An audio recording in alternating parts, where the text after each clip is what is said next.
Bien le bonjour ou bien le bonsoir à toutes et à tous et bienvenue sur la chaîne de Tonaru TV. Je vous avouerai que je ne savais pas trop comment débuter cette vidéo, hormis par le test évidemment d'Assassin's Creed Origins, qui est le jeu en question. Mais au-delà de ça, je me voulais qu'on se pose une question beaucoup plus importante et beaucoup plus intéressante à mon goût, qui était de savoir si Assassin's Creed Origins était à la hauteur de ce qu'était Assassin's Creed 2, qui est pour moi le meilleur jeu de la franchise. Et c'est la question qu'on va essayer de répondre durant à la fois le test du jeu Origins et à la fois la petite rétrospective qui va venir juste après, c'est-à-dire la partie 2 où je vais confronter Origins à Assassin's Creed 2. Et on verra ça sur différents points et différents critères. C'est pas du tout une vidéo faite pour dire que tel jeu est meilleur que l'autre, absolument pas. C'est juste pour savoir si Origins s'inscrit bien dans la ligne de ce qu'était Assassin's Creed 2 et s'il en reprend tous les codes. Et on va voir ça dans la deuxième partie. On va commencer tout de suite avec la première partie, les amis, de cette vidéo, à savoir le test de ce Assassin's Creed Origins et de ce que j'en ai pensé. J'ai environ 40 à 50 heures de jeu à mon actif, j'ai terminé la trame principale et pas mal de trames de quêtes secondaires, et du coup je pense avoir un minimum de recul sur le définitif, sur le jeu, pour pouvoir vous en parler un minimum. Alors déjà, contrairement à ce qu'était par exemple Assassin's Creed premier du nom, on n'a pas ce souci de répétitivité, absolument pas, même par rapport à ce qu'était les autres Assassin's Creed au niveau par exemple je sais pas des tours, on devait monter sur des tours pour synchroniser tout l'endroit et pour pouvoir débloquer tout le lieu sur la map quoi. Là ça a pas disparu, ça existe toujours, faut toujours monter en haut des tours pour débloquer les endroits de la map, ça existe toujours, mais par contre on peut explorer toute la map avec l'aigle, le fameux aigle radiocommandé, mais qui est d'une très grande utilité et dans toutes les circonstances du jeu, et surtout qui simplifie le gameplay au maximum. On n'a plus besoin de monter sur toutes les tours qu'on voit, et Dieu merci parce qu'il y en a beaucoup dans Origins et ils sont extrêmement hauts et très chiants certains à y aller. Donc c'est déjà un bon point. Ensuite on a des activités variées et très nombreuses, la course de chars, les combats de gladiateurs, la chasse, sachant que pour la chasse ça nous permet de créer des objets qui permettent d'améliorer notre personnage, que ce soit au niveau de sa santé, des dégâts qu'il fait, etc. On peut faire des vengeances d'assassinat, par exemple un joueur se fait tuer, eh bien on peut venir juste après le venger et tuer les gardes qui l'ont tué. Vous avez les forts à prendre qui vous permet aussi de looter certains objets rares qui vous permettent de créer également les mêmes objets pour améliorer votre personnage. Vous avez les temples, les tambours, etc., etc. Il y a vraiment énormément d'activités diverses et variées et ça m'a plutôt surpris au premier abord. On ne se croit pas dans un Assassin's Creed, on a vraiment l'impression d'être dans un univers vivant.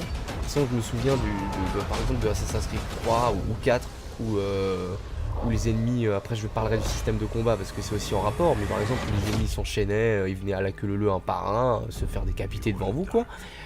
Ce genre de choses, et surtout le jeu était incohérent sur certains trucs, il n'y avait pas beaucoup d'interaction avec ce qu'il y avait autour de nous. Là il y a énormément d'interaction avec les personnages, certains personnages parlent autour de vous, sont doublés, etc. Certaines missions de la quête principale également sont doublées et ont des cinématiques littéralement, à la manière d'un Witcher 3. Donc ils ont vraiment repris tous les codes de ce que fait un RPG. Ils sont vraiment inscrits dans la bonne lignée d'un mélange d'Assassin's Creed et d'un RPG. Ils ont intégré parfaitement au contenu d'Assassin's Creed la notion de RPG, et ça dans la mesure du temps avec les divers jeux qu'ils ont sortis, mais surtout avec ce Assassin's Creed Origins où je trouve que c'est bluffant. Franchement c'est bluffant à ce niveau là. Ensuite graphiquement j'avais des grosses peurs ayant le jeu sur PlayStation 4. Parce que je voyais beaucoup de trailers, beaucoup de gameplay qui se passait sur Xbox One X ou PS4 Pro, mais rien sur Xbox One ou PS4, ni même du PC, ou très peu de PC, c'était très bizarre. Alors je me suis dit, oula, le PC ça se trouve ça sera mal optimisé, et effectivement le jeu n'est pas mal optimisé sur PC, mais il y a certains défauts, je ne vais pas rentrer dans les détails, certains en parleront mieux que moi vu que je n'ai pas acheté le jeu sur PC, mais de ce que j'ai compris, il y a des anti-systèmes de hacking qui sont mis en place par Ubisoft et qui ne fait pas dysfonctionner le jeu, mais qui prennent des ressources. De ce que j'ai vu, environ 30 à 40% des ressources de jeu qui sont pris à cause de ça. Donc pour les joueurs PC, je compatis. Dieu merci, je n'ai pas acheté le jeu sur PC. Même si j'en avais l'envie, je me suis dit que ma bécane, même si elle est puissante, je préfère avoir Assassin's Creed sur console, je préfère avoir la boîte, vous voyez, parce que je l'aurais forcément acheté en dématérialisé sur PC, ça aurait pas été un kiff pour moi en fait, surtout pour un jeu comme Assassin's Creed, quoi, qui pour moi est excellent.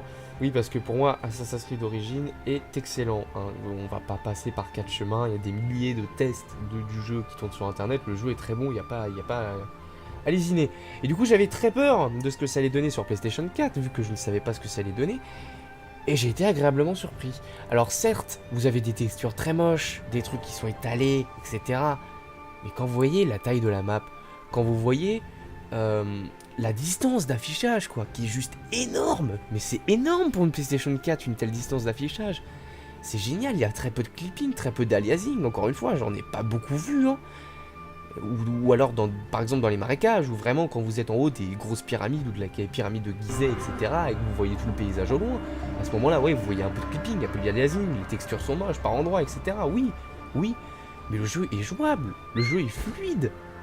Le jeu est fluide tout le long, et j'ai croisé aucun bug. C'est le premier Assassin's Creed depuis le 2 où je n'ai eu aucun bug. Même dans le 4, j'avais eu certains bugs. Là, de A à Z, du début à la fin de la trame scénaristique de l'histoire de base, y compris de certaines quêtes principales, je n'ai eu aucun bug majeur qui entrave le plaisir de jeu. Hormis quelques petits trucs. Et là, c'est quelques défauts qui sont plus dus à la puissance de la machine, comme le fait de certains freeze, qui littéralement fait planter le jeu. Donc le jeu ne plante pas littéralement, mais il va freezer l'espace de 10 secondes, quoi. Il plante, il freeze, il plante l'espace de 10 secondes, et il repart juste après. Mais en gros, c'est la console qui fait plein de calculs en même temps, et qui n'arrive plus à gérer, et du coup, bah, un freeze. Mais pour moi, c'est assez gênant, mais ça arrive qu'au bout de pas mal d'heures de jeu, quoi. Mais ça reste... Ça, c'est un des quelques petits détails qui sont gênants. Aussi, les temps de chargement, ça, c'est un gros défaut du jeu. Les temps de chargement sur PlayStation 4 sont très longs. Très, très longs. Au point que sur certaines cinématiques, la musique se coupait carrément entre le signe du chargement et le début de la cinématique et la fin de la cinématique et le début du coup de la nouvelle cinématique, là où il y avait la musique, quoi, au niveau du temps de chargement, ça coupait. Ça faisait des coupures dans la musique. C'était un petit peu... C'était pas terrible. C'était pas terrible. C'était un des rares défauts que j'ai trouvé au jeu. Sinon, qu'est-ce que je peux vous dire d'autre? Les combats aussi. Les combats, j'ai pas mal de trucs à dire sur les combats. Je pensais en parler dans la deuxième partie, mais je vais en parler maintenant. Je parlerai plutôt de tout ce qui est le scénario, ce qui relie vraiment Assassin's Creed Origins au prédécesseur, et surtout ce qu'a fait Assassin's Creed, c'était avoir Assassin's Creed 2. Mais le système de combat d'origine est vraiment bien pensé. Il est bien pensé, même s'il est, au premier abord, un petit peu compliqué à prendre en main. Il reste très simpliste, et une fois pris en main, c'est un vrai kiff, quoi. C'est un vrai kiff, même s'il est simpliste. Mais il me fait énormément penser, dans sa manière de faire, bizarrement, au système de combat de Assassin's Creed 2. Par rapport à tous les autres Assassin's Creed, hein, j'entends par là. Hein. Ils s'en rapprochent pas dans le sens, c'est les mêmes. Ils s'en rapprochent dans le sens, dans la série Assassin's Creed, si je prendrais un jeu qui se rapproche vraiment du système de combat d'origine, je pense que ça serait le 2. Parce que vous avez, comment dire, les gardes ont une barre de vie. Certes, ils viennent à la queue leu comme dans tous les précédents Assassin's Creed, mais ils ont une barre de vie. Ils attaquent quand même de temps en temps. Et ils ripostent aussi. Ils peuvent riposter par exemple, si c'est un boss ou un truc du genre, ça peut riposter. Et au-delà de ça, vous avez également des trucs qui sont similaires. Par exemple, dans Assassin's Creed 2, vous avez déjà une petite partie du système de combat d'origine, au niveau de l'esquive. Par exemple, et quand Ezio se met de côté pour esquiver le coup, ça ressemble beaucoup à ce que fait Bayek quand il esquive le coup dans Origine. Hein. Voilà, ça y ressemble un petit peu, et franchement, ça rapproche encore une fois l'idée du fait que Origin est lié d'une certaine façon à tous les Assassin's Creed précédents, mais qui se démarque et qui veut vraiment renouer et avec les fans et avec les nouveaux venus.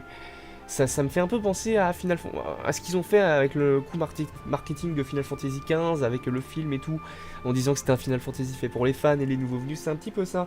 Là, ce Origin, il est un peu consacré aux fans et aux nouveaux venus, parce que ça reste un jeu vidéo à part entière, un bon jeu vidéo à part entière, qui est uniquement solo, mais qui a une très bonne durée de vie, et on prend du plaisir à jouer, et qui a un raccord avec tous les anciennes versions d'Assassin's Creed. Et du coup, pour moi, tout le monde est comblé, et ça reste un très très bon jeu. Voilà, je vais conclure le test d'Origin là-dessus, et on va passer sur la deuxième partie, les amis, à savoir, est-ce que Origin est-il le digne héritier de Assassin's Creed 2? C'est la question qu'on va se poser dans un instant, et je vous dis à tout de suite les copinous. Et nous voici à présent dans cette deuxième partie de vidéo qui sera sans nul doute la plus intéressante.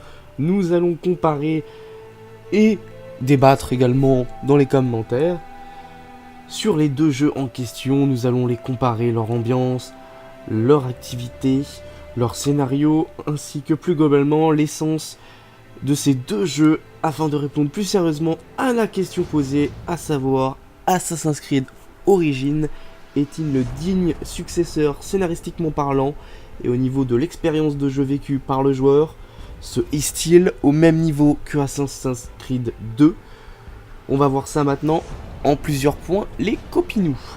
À partir de ce moment, je préviens les personnes qui n'ont pas effectué les deux jeux dans leur globalité de bien vouloir quitter la vidéo ou avancer au moment où je l'indiquerai. Car je vais spoiler bien évidemment les deux jeux, Assassin's Creed 2 étant sorti depuis presque 8 ans maintenant, Origin certes étant un jeu très neuf, très nouveau, mais je dois malheureusement spoiler pour parler du point essentiel qui me tient à cœur et qui est pour moi l'essence de la série Assassin's Creed, à savoir le scénario. Et oui, en effet, le scénario étant un point essentiel des Assassin's Creed, et très bizarrement, je trouve que les scénarios de Origin et de Assassin's Creed 2 sont similaires dans leur globalité. Je veux dire, Bayek qui tue sans le vouloir son fils, poussé par la main d'un soldat, qui perd donc un membre de sa famille, et Ezio qui voit des membres de sa famille se faire exécuter devant ses yeux, et par ce fait vont partir tous les deux en quête de vengeance et vont devoir assassiner des Templiers, qui sont les principaux antagonistes de la majorité des Assassin's Creed, vu que c'est la majorité des cibles qu'on va devoir exécuter durant la globalité de tous les jeux en question. Autre point important, j'ai trouvé que, vu que j'ai refait évidemment bien entendu les deux jeux dans leur globalité, plus ou moins, j'ai pas fait toutes les quêtes secondaires non plus d'Origine, je me suis pas amusé à chercher toutes les plumes dans Assassin's Creed 2 et toutes les conneries comme ça, mais j'ai refait le scénario des deux jeux dans leur globalité, et j'ai trouvé qu'il y avait beaucoup plus d'animus, de passages dans l'animus, de passages avec Desmond dans le 2, beaucoup plus d'énigmes dans le 2 liées à la trame principale. Je veux dire, il y en a quand même dans Assassin's Creed Origins des énigmes, mais ils sont pas forcément liés à la trame principale, ils sont plus liés à des quêtes secondaires, des tombeaux, des trucs du genre. C'est pas comme dans Assassin's Creed 2 où ça apportait quelque chose de plus au scénario, où vraiment, par exemple, le sujet 16, si vous vous souvenez, et ça apportait quelque chose de plus au scénario, et on s'y attendait, mais pas du tout, quoi. Ça nous sortait complètement du jeu, et de l'animus, d'une certaine façon, un petit paradoxe. Et voilà, c'était bien, et j'ai pas retrouvé ça, malheureusement, dans Assassin's Creed Origins. C'était beaucoup trop léger à mon goût, et les passages dans l'animus sont effectivement... Enfin, en dehors de l'animus, pardon, excusez-moi, sont effectivement peu intéressants dans Origins, malgré le petit truc que j'ai noté. C'est, je me souviens plus du nom du bonhomme, mais je sais qu'elle rencontre un certain Monsieur Miles, donc certainement de la famille Desmond, si ça se trouve peut-être même son père, vu l'âge du bonhomme. Je l'ignore, je ne sais pas du tout dans quel sens ils vont aller, ça a été très léger, ces passages en dehors de l'animus dans Assassin's Creed Origins. Et je me dis que si Ubisoft s'en donne les moyens, ils peuvent pondre un scénario d'une grande qualité, d'une aussi grande qualité qu'Assassin's Creed 2 au niveau des passages en dehors de l'animus, s'ils s'en donnent les moyens. Parce que là, ils ont un peu ouvert une porte de façon à pouvoir amener un peu tout et n'importe quoi. Maintenant, il faudrait qu'ils s'en servent bien, parce que c'est vrai que ça m'a un petit peu amené la hype en moi de voir quelqu'un de la famille de Desmond rejoindre Layla, je crois qu'elle s'appelle Layla, ouais, il me semble. en dehors de l'animus durant ce jeu, mais au-delà de ça, ça apporte rien de plus. Je veux dire, il s'est rien passé de plus, on sait pas qu'est-ce qui va se passer après, on sait pas si elle va rejoindre vraiment les assassins, si elle va rester dans son coin, on ne sait pas. Donc à ce niveau-là, ça reste assez flou, et j'attends de voir avec le prochain jeu Assassin's Creed des studios d'Ubisoft, voir ce qu'ils vont nous faire avec le scénario d'en dehors de l'animus, et j'espère que ça sera bien. Pour en finir avec ce point au niveau des scénarios, je dirais que les deux jeux dans leur ensemble ont un très bon scénario, ça ne fait aucun doute. J'aurais quand même un penchant notable pour Assassin's Creed 2, jeu élu de mon cœur un petit peu, vu que c'est un des jeux qui m'a forgé mon expérience de joueur. Mais c'est vrai que je me reconnais plus dans le scénario d'Assassin's Creed 2 et que je le trouve plus développé dans sa globalité. Alors que Origins, même si certes il est excellent et que comme le 2, il prend des personnages historiques et nous met vraiment au cœur de l'histoire, et on a vraiment cette sensation, tout comme dans le 2, d'être plongé dans l'ancienne Égypte, tout comme dans le 2 on avait l'impression d'être plongé dans l'Italie, on a cette même impression ici. Mais au-delà de ça, je n'ai pas retrouvé exactement ce que j'avais eu lors de mes sessions de jeux multiples de Assassin's Creed 2. Voilà, je vais conclure ce point sur les scénarios là-dessus, et on va se retrouver sur la deuxième partie de cette analyse. Dans cette deuxième partie de vidéo les amis, je sais cette phrase est très bizarre, nous allons parler dans cette deuxième partie de l'ambiance et de l'aspect technique des deux jeux. Pour ma part, je dirais que Assassin's Creed 2 et Origins sont deux jeux techniquement ou presque irréprochables. Je n'ai souffert de pratiquement aucun bug durant toute la durée de mon expérience de jeu durant les deux jeux réunis. Et cet aspect de n'avoir aucun bug durant toute la durée du jeu renforce encore plus l'immersion de ces deux-là et les démarque sur ce point de la plupart des autres Assassin's Creed qui souffraient d'énormément de bugs, je pense notamment à Unity lors de sa sortie, et qui se démarque d'ailleurs de la majorité des jeux tirés de la licence Assassin's Creed, vu que ce sont pour moi maintenant, à l'heure actuelle, Assassin's Creed 2 et Origins, les deux meilleurs. Ah bien sûr, il y a hormis peut-être le 4, le Black Fly, qui avait très peu de bugs, mais je trouve quand même qu'il était moins bien travaillé que ces deux jeux-là. Et Black Flag qui d'ailleurs a été fait par la même équipe de Origins, donc est-ce que c'est une cohérence qui soit un peu, pas meilleure que les autres, mais que l'aspect technique soit plus détaillé que certains Assassin's Creed comme Unity, Sandy Cage, etc. et d'autres qui ont été là avant, je pense à Brotherhood aussi, qui avait pas mal de bugs à l'époque où je l'avais acheté, et c'était pas génial les copains. Passons maintenant sur un point beaucoup plus délicat et à la fois personnel, c'est-à-dire l'ambiance des deux jeux en question et l'expérience de joueur qu'on en tire. Je tenais déjà à dire que ceci est subjectif et qu'il ne s'agit que de mon avis personnel et mon avis propre, je ne détiens pas la vérité, et chaque personne peut être touchée différemment, par l'ambiance des deux jeux en question. Pour ma part, je pense que les deux jeux m'ont marqué à jamais, de par leur activité variée, de par la richesse des personnages mis à l'écran, quand il y a énormément de personnages à l'écran, de par exemple quand on voit des gardes monter la garde à certains endroits pour protéger des coffres, quand on voit des échoppes ouvertes, quand on voit qu'on peut balancer des sous pour les mendiants, pour divertir la garde. Là je parle surtout d'Assassin's Creed 2 qui proposait déjà pas mal de possibilités.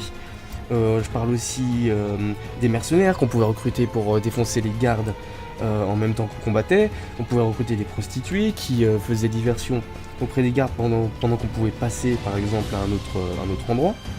Et je trouve que dans l'univers de Origins, on retrouve cet aspect, cette similitude et surtout un pas en avant qui a été encore fait au niveau de l'ambiance et au niveau de se sentir dans le jeu, parce que dans Origins il y a réellement énormément de personnages à l'écran, entre les quêtes variées, que ce soit principal ou secondaire, les animaux différents qui popent par région et par endroit selon la variété de l'animal en question, les tenues différentes qu'on peut créer à partir de cette même peau d'animal, où on peut améliorer notre personnage, etc.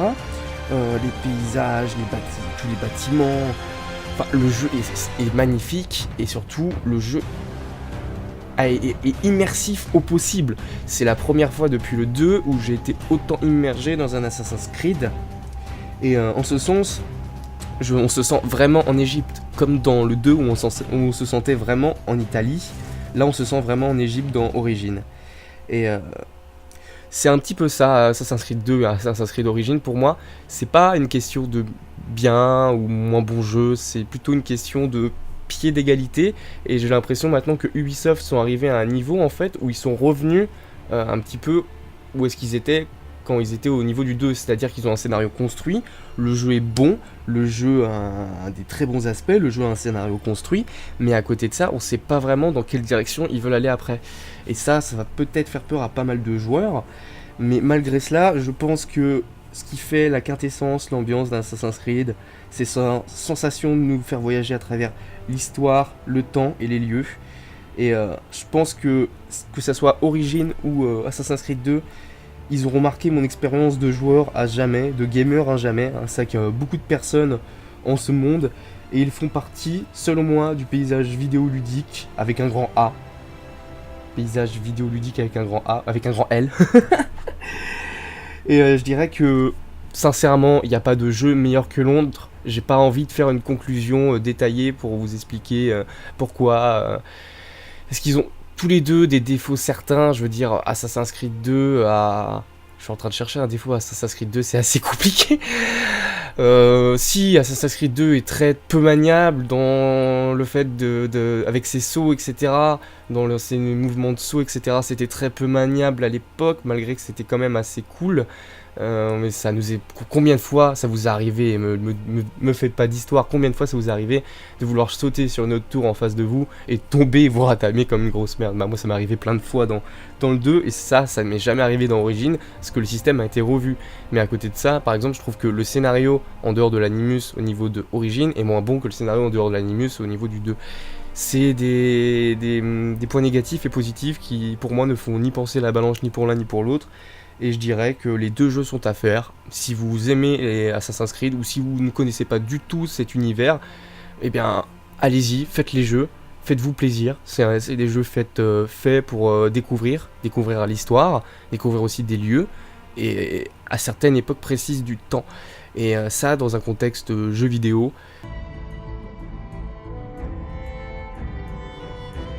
Nous voici à présent dans la conclusion de cette vidéo qui, j'espère, vous aura plu. Pour ma part, je dirais que ces deux jeux se valent en tout point, malgré leurs qualités et défauts respectifs. Et je tenais à vous dire également, avant de terminer cette conclusion, que cette vidéo n'était absolument pas là pour mettre un jeu sur un piédestal plutôt que l'autre, même si j'ai mis beaucoup Assassin's Creed 2 en avant, ce n'était absolument pas le but.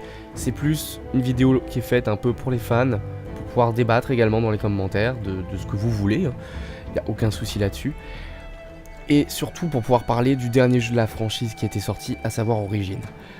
Et je vous invite par conséquent à profiter des fêtes de fin d'année et des prix attractifs du coup, pour vous offrir un ou plusieurs Assassin's Creed afin d'enrichir votre expérience vidéoludique et votre expérience de joueur.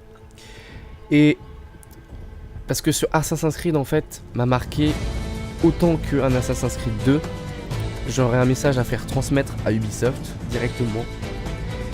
Et ça serait de vous dire de rester sur la voie de la créativité et du savoir plutôt que sur la voie du business et des microtransactions. C'est très important pour moi et je pense que c'est très important pour vous maintenant que vous avez pris conscience que si vous restez sur la voie du business et des microtransactions, votre studio risque de couler tout simplement parce que les jeux n'intéresseront plus personne. Malgré que ce soit des gros blockbusters qui se vendent quand même, au bout d'une certaine lassitude, cet effet-là sera passé et les gens se lasseront. Donc je vous invite à rester sur l'aspect qui a été Assassin's Creed Origins et de continuer sur cette voie-là, sincèrement. Continuez là-dessus, bossez fort. Et je vous fais des gros bisous, même à l'équipe d'Ubisoft. Je vous remercie fortement de m'avoir proposé un jeu aussi développé, aussi riche de beaucoup de choses même. Sur ce, je vais conclure cette vidéo les amis. J'espère qu'elle vous aura vraiment plu. Je vous souhaite une très bonne journée ou une très bonne soirée selon la timeline à laquelle vous regardez cette vidéo. Et je vous dis à la prochaine sur la chaîne de Tonaru TV. Tchuss.